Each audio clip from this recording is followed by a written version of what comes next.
we're going to find the equation of this polynomial function. So I'm going to write down the things that I know. I know that I have x-intercepts at -1, 0, 1, 0, and 2, 0. And I know their multiplicity is all going to be 1 because when I look really close right here, that looks like a linear function. This looks like a linear function really close to here, and this looks linear here. Remember, if it was going to be multiplicity 2, it would bounce off looking like this. Multiplicity 2. And if it's multiplicity 3, it will kind of do sort of an S thing here. I don't have either one of those cases. Not that case and not this case. So all of these are multiplicity 1. In other words, they will only show up one time in the equation of my polynomial. So the factor that actually goes with each one of these roots, this will be x plus 1 because when I plug in -1, it's a 0. X minus 1 because when I plug in 1, it's 0. And x minus 2 because when I plug in 2, it will be 0.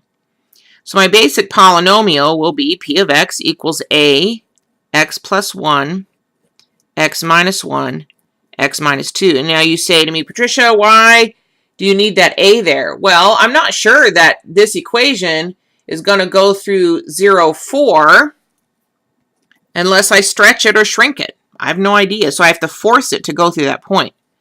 So in mathematics, whenever you need to find a parameter or constant that's unknown, you take a point that's known to be on the line or curve that you're working with, and you plug it in. So when x is 0,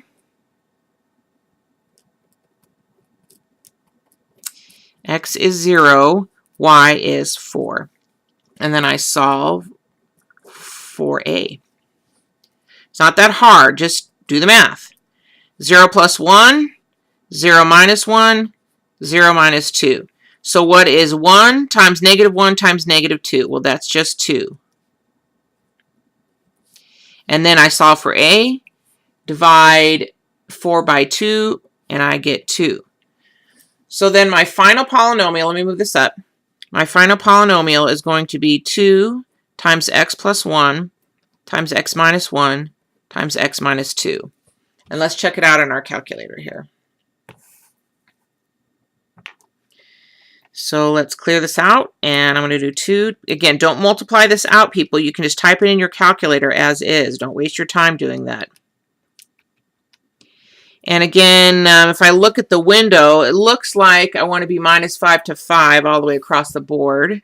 So that's okay. So -5, no, -5 to 5. And let's see if it works.